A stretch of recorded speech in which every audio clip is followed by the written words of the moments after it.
Hello and welcome to my YouTube channel exam point O. तो दोस्तों आज एक नई सीरीज शुरू करने जा रहे हैं हम। वो है बेसिकली किसके रिलेटेड एक सेकंड के अंदर वो है बेसिकली हमने क्या है जनरल नॉलेज की एक सीरीज़ लेके आया हूँ मैं। इसमें क्या करेंगे हम हर हर पर डे के हिसाब से क्या रोज़ 10 इम्पोर्टेंट क्वेश्चन किसके पढ़ेंगे, जीके के पढ़ेंगे। ठीक है, मैं ये सोच के चल रहा हूँ कि आपका सिलेबस ऑलमोस्ट सारी जितने भी सेशन है अकाउंट असिस्टेंस के अंदर वो आपने पढ़े होंगे। ठीक है, मैं मान के चल रहा हूँ कि 75 से लेकर 80% आपका सिलेबस जो है कंप्लीट इस हिसाब से, ताकि मैं ये सीरीज़ लेके आया हूँ ताकि आपको ये पता चले कि क्वेश्चंस किस टाइप के पूछे जा रहे हैं एग्ज़ाम्स के अंदर और हमारी तैयारी कितनी है, उसके हिसाब से हमारी एग्ज़ाम की जो तैयारी है वो कितनी है। तो हमें पता चला अपनी प्रिपरेशन, और उससे ये भी पता चलेगा कि और रिवीजन भी होगी उसके साथ साथ। जितने ज़्यादा क्वेश्चन करोगे उतना ज़्यादा आपके अंदर कॉन्फिडेंस बिल्ड हो जाएगा। ठीक है, एक ये बात है, और उसके साथ साथ आपकी क्या हो जाएगी, रिवीजन भी हो जाएगी।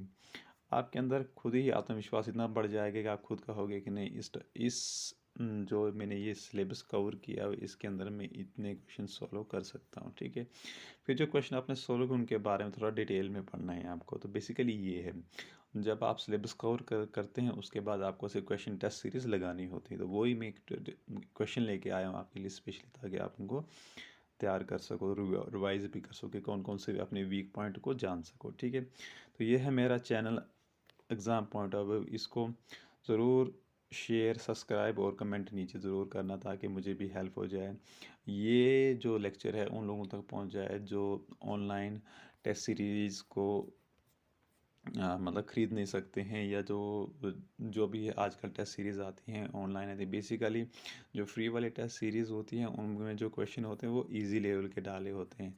तो आप एक अच्छी साइट से जाकर टेस्ट सीरीज़ ले सकते हो, बट जिन लोगों के पास वो अफोर्ड नहीं कर पाते हैं कि ये टेस्ट सीरीज़ ख़रीदना, तो मैं उन्हीं टेस्ट सीरीज़ से क्वेश्चन निकाल के कुछ अपने भी डाल के लेके आया हूँ, ताकि आपको एग्ज़ाम का जो फ़ील है वो दिला जाए कि एग्ज़ाम में कैसे पूछा जाते हैं। इसलिए मैं ये कह रहा हूँ। ठीक है, तो सब्सक्राइब करना बनता है, इसके लिए एक बार सब्सक्राइब कर देना। Thank you so much. चलो अब शुरू करते हैं अपना आज का सेशन। ठीक है, कहाँ गया है, यहाँ है। ठीक है, ये वाला पार्ट है।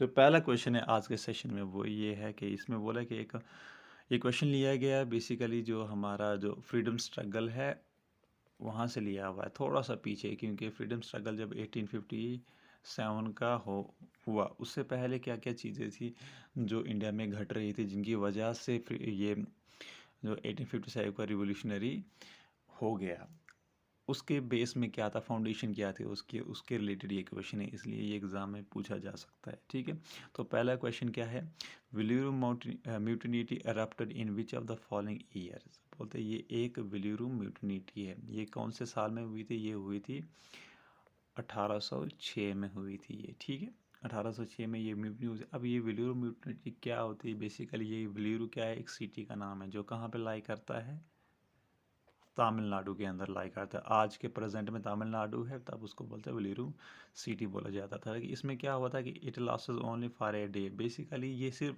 एक डे के 1 डे चली थी ये म्यूटिनिटी। ठीक है, it was brutal and shock the British east India company, जो ब्रिटिश इंडिया कंपनी तो उसको क्या कर दिया था, वो तो हैरान हो गई थी कि ऐसे भी विद्रोह किया जाता है। ठीक है, क्योंकि जब उनका अत्याचार हद से ज़्यादा बढ़ गया था इंडिया के अंदर, तो लोग अब परेशान हो चुके थे, तो ऐसे इंसिडेंट्स तो होना तो मुनासिब बात थी। ठीक है, तो ये विलियरू म्यूटिनिटी कब हुई थी, 10 जुलाई 1806 के अंदर, कहाँ, तमिलनाडु के अंदर। अब इसके बारे में कुछ चीज़ें और पढ़ते हैं जो इम्पोर्टेंट है एग्ज़ाम के लिए।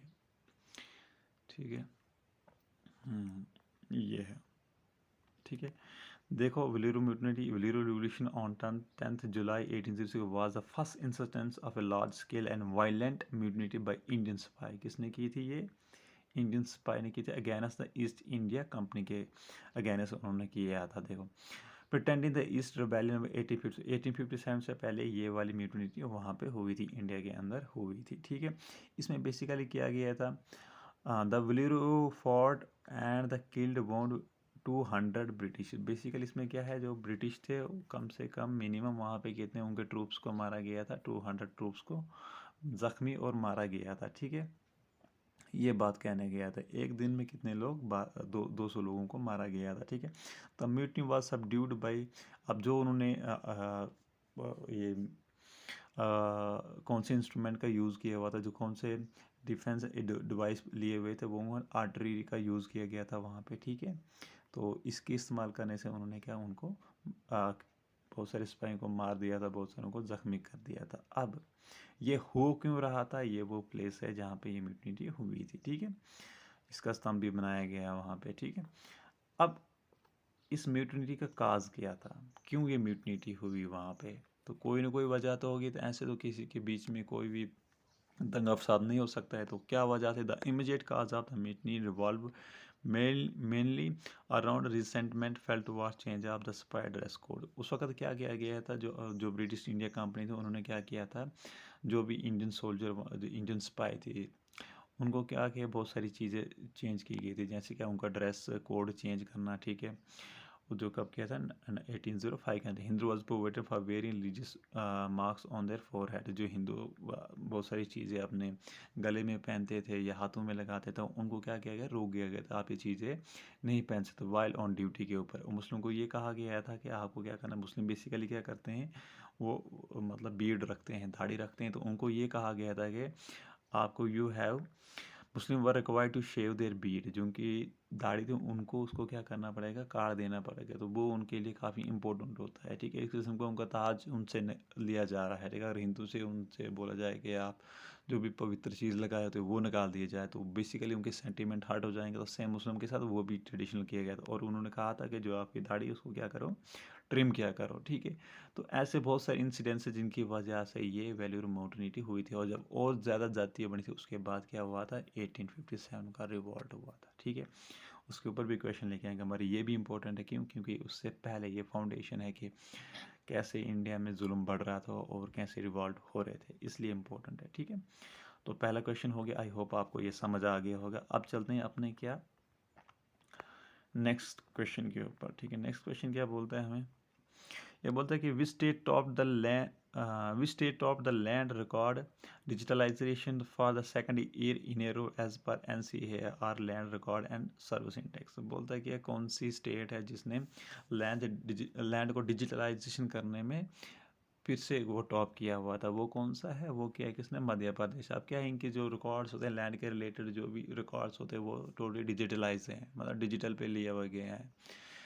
इससे ये फ़ायदा होगा कि आपको जितनी भी बहुत सारी जो पटवारी वगैरह होते हैं उनको पूरे एक फाइल में रखनी होती हैं, पूरा एकदम गोदाम बनाना पड़ता है, इतनी फाइल्स होती हैं कि ढूंढने में 1 2 4 दिन लग जाते हैं। तो अब क्या डिजिटल हो जाएगा, ताकि आप कंप्यूटर के अंदर वो ऑलरेडी सेव होगा, आप एक बटन दबाओगे उसके नाम को, तब उसकी पूरी डिटेल निकल जाएगी, ठीक है। तो ये किसने किया हुआ, टॉप किया हुआ है, ये मध्य प्रदेश में टॉप किया हुआ है। और ये लिस्ट किसने निकाली, ये निकाली गई है NCAER लिस्ट 2021 में है, ठीक है। अब इसके बारे में पढ़ते हैं ये क्या चीज़ है।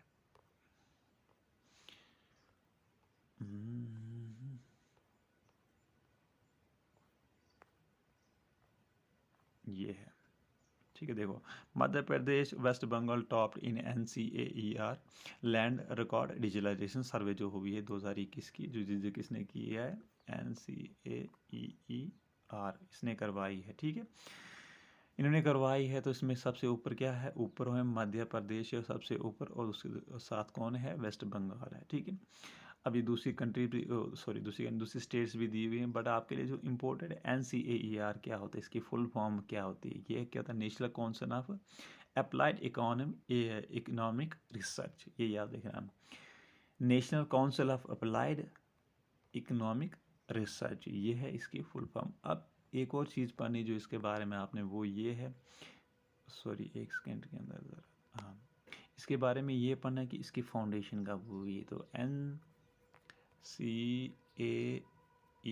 की फाउंडेशन जो हुई वो कब हुई है, 1956 के अंदर हुई है, ठीक है। ठीक है, एज इंडिपेंडेंट है ये, कि independent body run body to give support to both the government and the private sector to economic सच में उनको सपोर्ट करे, ठीक है। तो ये NCAER की फुल फॉर्म याद रखनी, उसकी फाउंडेशन कब हुई है, और अभी जो डिजिटलाइजेशन हुई है वो लैंड डिजिटलाइजेशन, उसमें टॉप किसने किया? इतनी सी बात आपको याद नहीं है, वो किसने किया? मध्य प्रदेश ने। तो ठीक है, 2 क्वेश्चन हो गए। अपने चलते हैं थर्ड क्वेश्चन के ऊपर। बोलता है the natural habitat of Asiatic lion is most important question. Most exam में ये क्वेश्चन पूछा गया है। ठीक है, बोलता है जो ये एशियाटिक लाइन है उसका नेचुरल हैबिटेट कहाँ पे है? ठीक है, तो वो कौन सा है? गिर फॉरेस्ट नेशनल पार्क। ये कहाँ किसके अंदर है? ये गुजरात के अंदर है। ये गुजरात के अंदर है, इंपॉर्टेंट है। It is the only known habitat of the Asiatic lion. जो एशियाटिक लाइन है, जो एंडेंजर्ड स्पीशी हमारी, उसमें आता है। तो ये सिर्फ इसका जो नेचुरल हैबिटेट है कहाँ लाई करता है? गुजरात के अंदर। कौन सा है? गिर फॉरेस्ट नेशनल पार्क। इसके ऊपर बहुत क्वेश्चन पूछे गए हैं। ठीक है, अभी इसके बारे में पढ़ते हैं। मोस्ट अभी तक ये क्वेश्चन पूछे गए हैं, ये वाला क्वेश्चन जो मैंने आपको बताया। देखो, ये सिर्फ हमने टीवी में देखा करते या कहीं बुक्स में दिया होता है ऐसी। देखो, ये है बेसिकली, ये है मेल और ये है फीमेल। ठीक है, ये कहाँ लाई करते हैं? गिर नेशनल पार्क के अंदर ये लाई करते हैं, गुजरात के अंदर। ठीक है, अब इसके बारे में पढ़ते हैं। इसको क्या बोला जाता है? Is the panther. ये क्या है? एक पैंथर, इनकी जो पॉपुलेशन होती है, इनका नाम क्या है? Panther. Leo population serving today only in India. पूरे वर्ल्ड में ये कहाँ पाया जाता है? सिर्फ इंडिया के अंदर पाया जाता है। तो मोस्ट इंपॉर्टेंट तो हो गए। Since the turn of the 20th century it restricted to Gir forest and the surrounding area in the state of Gujarat. तो ये सिर्फ भारत के कौन से राज्य में मिलता है? गुजरात के अंदर। ठीक है, उनके जो नेशनल पार्क्स वगैरह हैं, वाइल्ड लाइफ सेंचुरी, वहाँ पे मिली जाता है। कौन सा वाइल्ड नेशनल पार्क है? वो है गिर नेशनल पार्क, गुजरात के अंदर। ठीक है, ये बात आपको याद रखनी है। ठीक है, हाँ, बस इतना ही इसके बारे में। Important question, most important question हो गए। 3 क्वेश्चन आज के हमने। आई होप आपको क्लैरिटी आ रही है। मैंने इसका बेसिक भी जो क्वेश्चन लेके आ रहा हूँ उसका बेसिक, ताकि आपको पता चले कि ये चीज़ कहाँ से रिलेट कर रही हो, क्यों इम्पोर्टेंट बन जाती है। तो उसको ज़रूर अपने माइंड में इन क्वेश्चन को लिखो, या इनको PDF भी चाहिए तो मुझे कॉन्टेक्ट करना। ठीक है, मैं आपको सेंड कर दूँगा। अब चलते हैं फोर्थ क्वेश्चन के ऊपर। फोर्थ क्वेश्चन क्या कहता है हमारा? कि Kosi and Damodar river are the tributary. अब ये 2 रिवर हैं, ये किसके ट्रिब्यूटरी हैं? तो बेसिकली आपको मालूम होगा ये किसके ट्रिब्यूटरी है? गंगा की।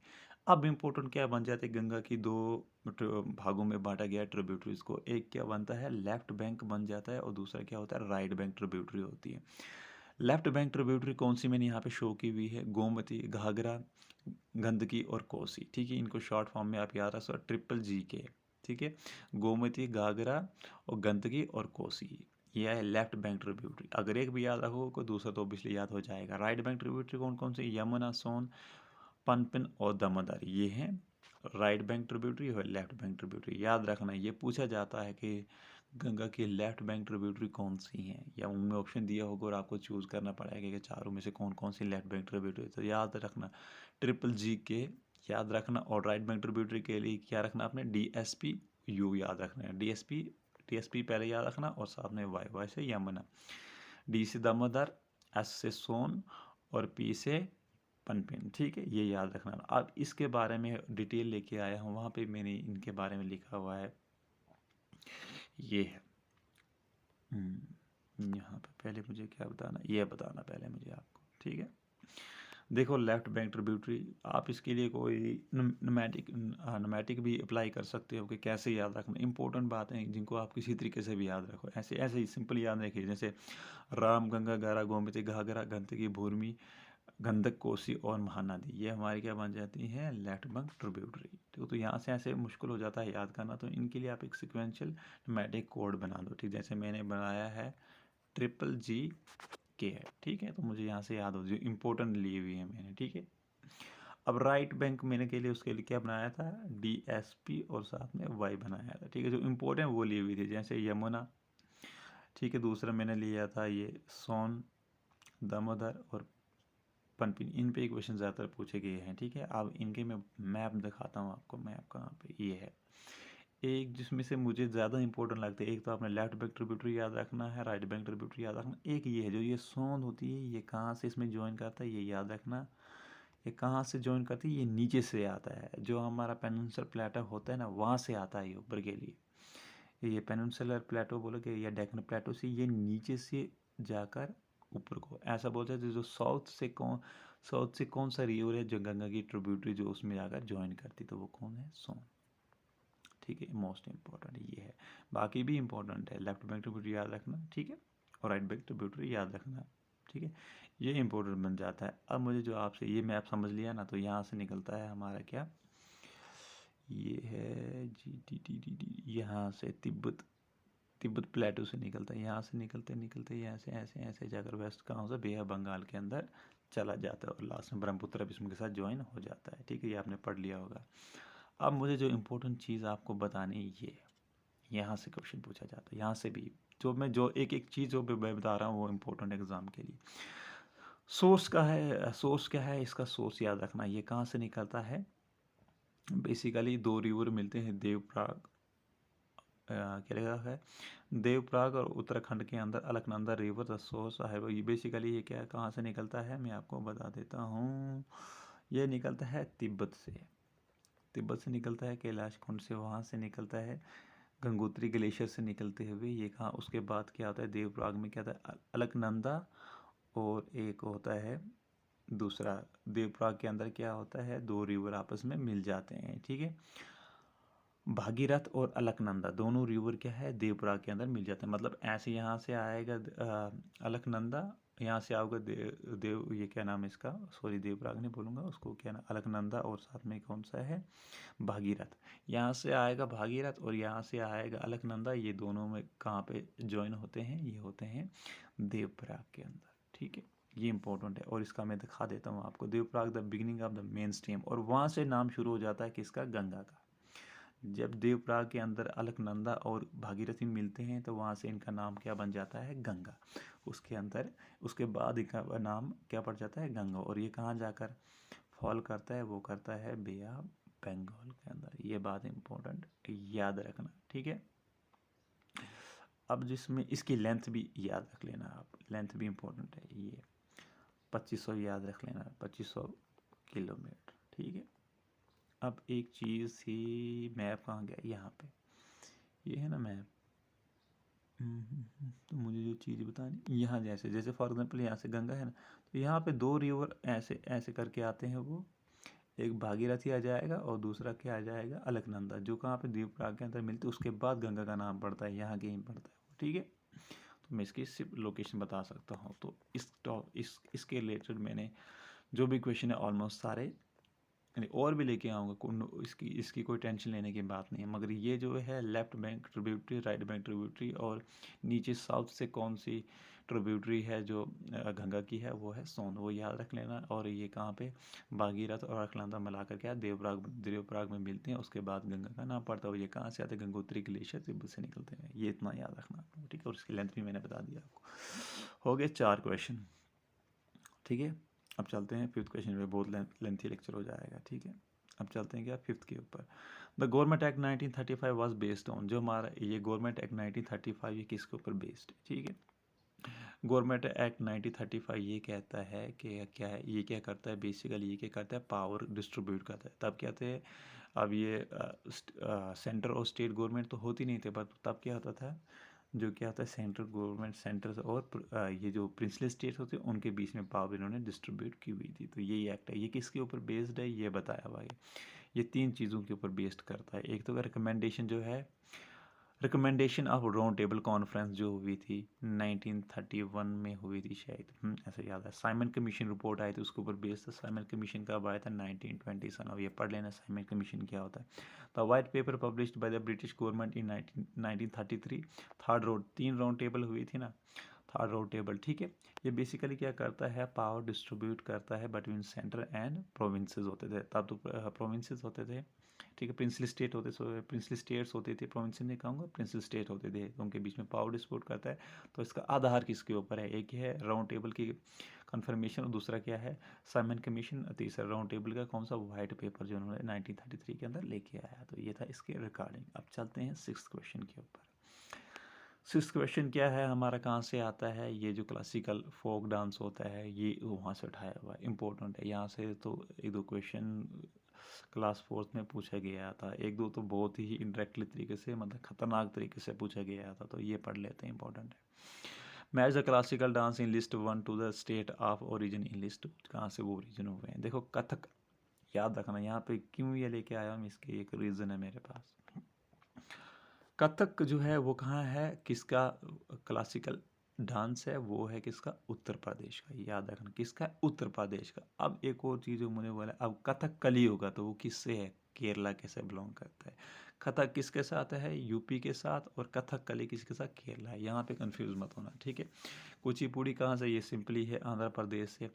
सत्रिया, ये याद रखना, सत्रिया कहाँ, असम का है। इंपॉर्टेंट, ये इनका क्लासिकल डांस है, इंपॉर्टेंट, याद रखना इसको। भरतनाट्यम आपको पता होगा तमिलनाडु से है। और एक और चीज़ जो याद रखना, जैसे भरतनाट्यम तमिलनाडु का है, वहाँ का है। मोहिनीअट्टम कहाँ से आता है, केरला का। इसीलिए मैंने भरतनाट्यम मोहिनीअट्टम ऐसे नहीं कर देना तमिलनाडु के साथ। मोहिनीअट्टम कहाँ से, केरला। और भरतनाट्यम कहाँ, तमिलनाडु। दो चीज़ों में कन्फ्यूजन हो सकती है, तो कथक कथक से या कथकली से। कथक आया तो उत्तर प्रदेश, कथकली तो केरला, ठीक है। भरतनाट्यम आया तो तमिलनाडु, मोहिनीअट्टम आया तो केरला। ये याद, बाकी तो आपको आता ही है, ठीक है। तो ये थे हमारे 6th क्वेश्चन। अब चलते हैं नेक्स्ट। नेक्स्ट क्या बोलता है, नेक्स्ट है सेंसस से क्वेश्चन लिया हुआ मैंने। As per census, which among the following is the first decade after 1921 which added a lesser population compared to the previous decade? बोलता है आंसर 1921 के बाद ऐसा कौन सा डीके आज, जिस डीके में क्या पॉपुलेशन क्या होगी, कम होगी as compared to previous decade से लेकर उस ये डीके में क्या हुई थी, पॉपुलेशन कम हुई थी। वो कौन सा ईयर डीके था, वो था 2001 से लेकर 2011 तक। ये वाला डीके में क्या होती है, पॉपुलेशन कम हुई थी। अब क्यों हुई थी, या इसके लिए आपको क्या सेंसस पढ़ना पड़ेगा। डेमोग्राफी वो लेके आया हूँ उसका, ये है, ठीक है। हाँ जी, पहले ये बता देता हूँ कि ये क्यों कम हुआ था, ठीक है। देखो, सबसे पहले जो भारत में जो होता है, ये जो डेमोग्राफी होती है, उसको 4 भागों में बांटा गया। एक पीरियड ऑफ स्टैग्नेंट पॉपुलेशन होती है, ये पढ़ लेना। दूसरा होता है period of study growth. Period of stagnant population में क्या होती है, इसमें क्या होते हैं, जो पॉपुलेशन होती है उसमें क्या होता है, जो वर्किंग वाले लोग होते हैं, जो मतलब वर्किंग वाले काम करने वाले लोग होते हैं, जो काम कर सकते हैं, ठीक है, वो ज़्यादा होते हैं एज कम्पेयर टू वो लोग जो काम नहीं कर सकते, जैसे बच्चे और बूढ़े। तो ये इसको बोलते हैं पीरियड ऑफ स्टैग्नेंट। वही कौन सा टाइम था, 1901 से लेकर 1921 तक।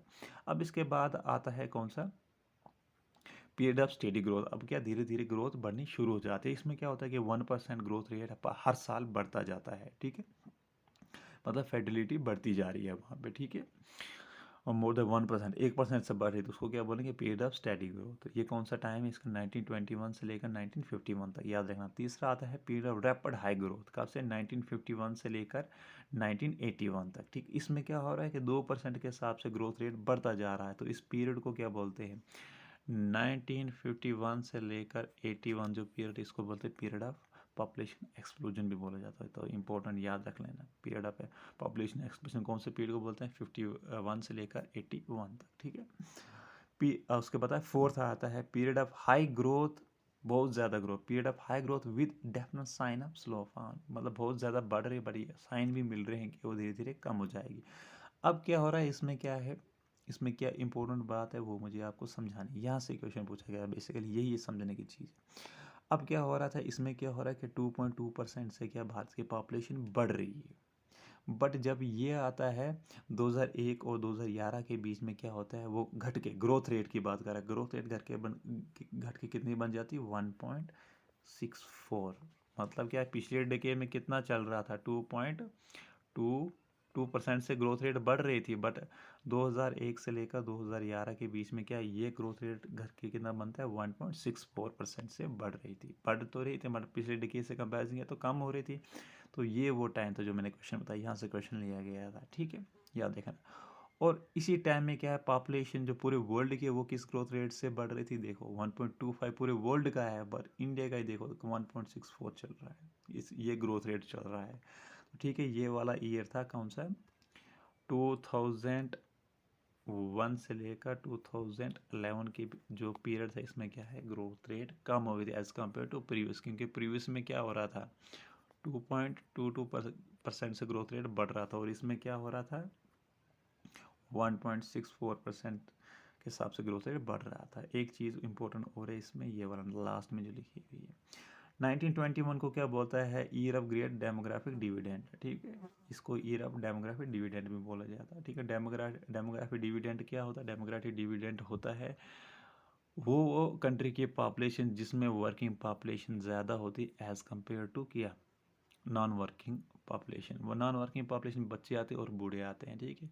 ठीक है, इसका मतलब क्या हुआ, तो ज़्यादातर लोग हैं उनकी एज क्या है 15 से लेकर 49 के बीच में होगी, तो तभी वो वर्किंग काम कर रहे हैं, ठीक है। तो इसको बोलते हैं demography year of great demography dividend, ठीक है। तो इसका बेसिक पढ़ लेना आप, डेमोग्राफी और सेंसस पढ़ लेना, आपको समझ आ जाएगा। एक और इम्पोर्टेंट चीज़ है, बहुत सारी इंपॉर्टेंट चीज़ मैं आपको बता रहा हूँ, ज़रूर इसको पढ़े और मुझे इसके बारे में डिटेल में ज़रूर बताना। देखो, सबसे पहले जो 2011 का सेंसस है वो किसने करवाया था, वो थे तब हमारे जो ये the registrar general and census commission कौन थे, सॉरी पेन क्यों नहीं लिखा है, एक सेकंड के अंदर RGCCI कौन थे, इंडिया के registrar general and census commission of India कौन थे, याद रखना 2011 के सेंसस में। तो वो कौन थे, वो थे डॉक्टर सी चंद्रमौली, ठीक है, ये याद रखना, ये इम्पोर्टेंट है। और तब हमारे प्रेसिडेंट कौन थे, याद रखना प्रतिभा देवी सिंह पाटिल जी, ये थे हमारे प्रेसिडेंट। और ये दो चीज़ें ये बताए, तीसरा पॉइंट ये याद रख लेना, 2011 वाला कौन सा सेंसस हुआ है, 15 इंडियन सेंसस हुआ, और जो 21 में हो रहा है वो कौन सा होगा, 16 सेंसस होगा। ये बात भी याद रखनी है, मोस्ट इम्पोर्टेंट पॉइंट्स है, ठीक है। अब ये एक और है, अब देखो डिकेडल ग्रोथ रेट किस हिसाब से इंडिया का बढ़ रहा था, वो था 17.70, यह आपको डेमोग्राफी और सेंसस के अंदर मिल जाएगा, ठीक है। और लिटरेसी रेट इंडिया में कितना आ रहा था, 74.04%।